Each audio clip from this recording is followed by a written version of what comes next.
By the autumn of 333 BC, the geopolitical landscape of the ancient world was fracturing. The 22-year-old Macedonian king, Alexander, had done the unthinkable. He had broken the western gate of the Persian Empire at the River Granicus.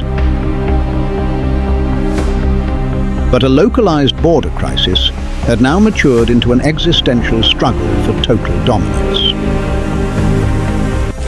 As Alexander marched his forces south, systematically stripping the Persian fleet of its Mediterranean bases, the great king himself could no longer look away. Darius III, ruler of the largest empire the earth had ever seen, had mobilized the vast royal army of Persia.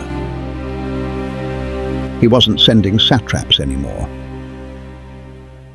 He was coming in person. Two kings, two worlds, one inevitable collision.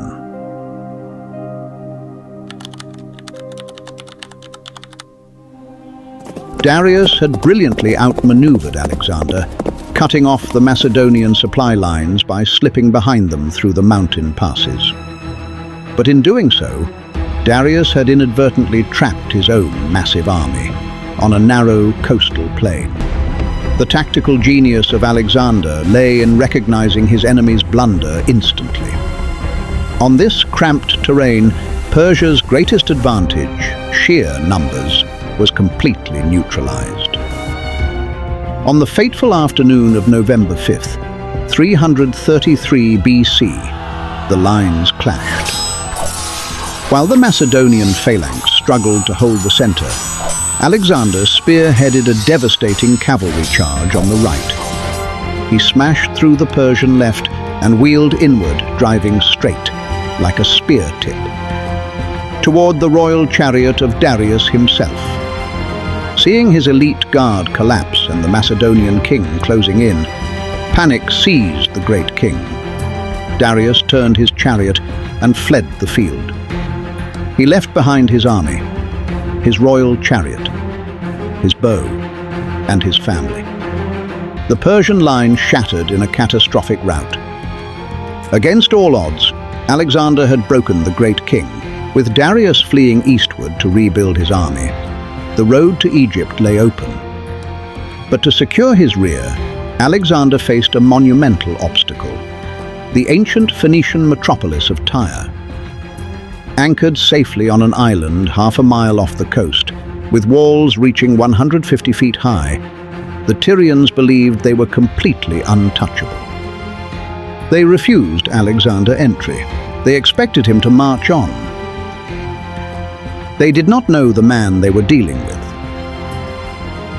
If the sea separated him from his prize, Alexander would simply erase the sea.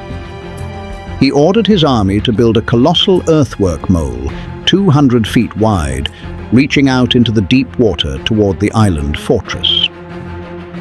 For 7 agonizing months, it was a brutal war of absolute attrition. The Tyrians fought with terrifying ingenuity, dumping cauldrons of red-hot sand onto the Macedonian soldiers below. But Alexander's determination was unyielding. By mid-332 BC, his siege engines breached the sea walls. The retribution was total. Enraged by the long siege, Alexander's forces showed no mercy. 8,000 Tyrians died in the sack. 30,000 were sold into slavery. The untouchable city of Tyre had been wiped off the geopolitical map. With the fall of Tyre and Gaza, the gates to Egypt swung wide open. To the Egyptians, the young Macedonian conqueror was not an occupier, he was a liberator. In late 332 BC, in the ancient capital of Memphis, Alexander was crowned Pharaoh of Egypt. But being a mortal king was no longer enough. Seeking answers to his own destiny, Alexander made a perilous 300-mile trek across the unforgiving sands to the isolated Oracle of Amun at the Siwa oasis. What transpired within the temple walls would change the course of history forever.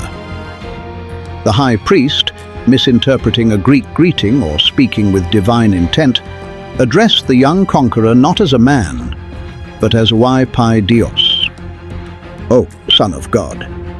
The oracle confirmed what Alexander's mother had always whispered in his ear. He was not merely the son of Philip of Macedon. He was the literal son of Zeus Amun, king of the gods. Alexander emerged from the desert transformed. He was no longer just a king of a unified Greece. He was a divine entity. The conquest was no longer just about vengeance. It was about fulfilling a cosmic destiny to rule the known world. But deep in the heartland of Mesopotamia, Darius III had spent these long months gathering an army of unfathomable proportions. This time, there would be no narrow mountain passes, no bottlenecks. Darius was choosing the ground, a flat, open plain perfectly suited to crush the Macedonians under the weight of millions. On the next episode, Alexander marches into the heart of the empire for the ultimate showdown, a battle that will either solidify his divine status or bury his ambitions forever under the dust of Gaugamela. If you want to witness the ultimate clash of empires, make sure to like, comment, and subscribe. Turn on notifications so you don't miss a single chapter of the greatest conquest in human history. Thank you for watching, and we'll see you on the road to empire.